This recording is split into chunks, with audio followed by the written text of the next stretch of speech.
छुपा रखा है।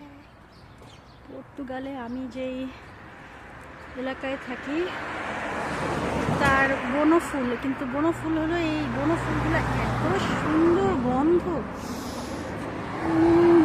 খালি আদর করতে ইচ্ছা করে। ওই যে প্রজাপতি, সাদা সাদা প্রজাপতি এত সুন্দর, কেউ ছিঁড়ে না এই ফুলগুলো, কিন্তু গন্ধ খুব সুন্দর। বাংলাদেশে হইলে ওরে বাবা, ফুল ছিঁড়তে ছিঁড়তেই পোলাপাইনের দিন যাইতো, একটা ফুলও থাকতো না।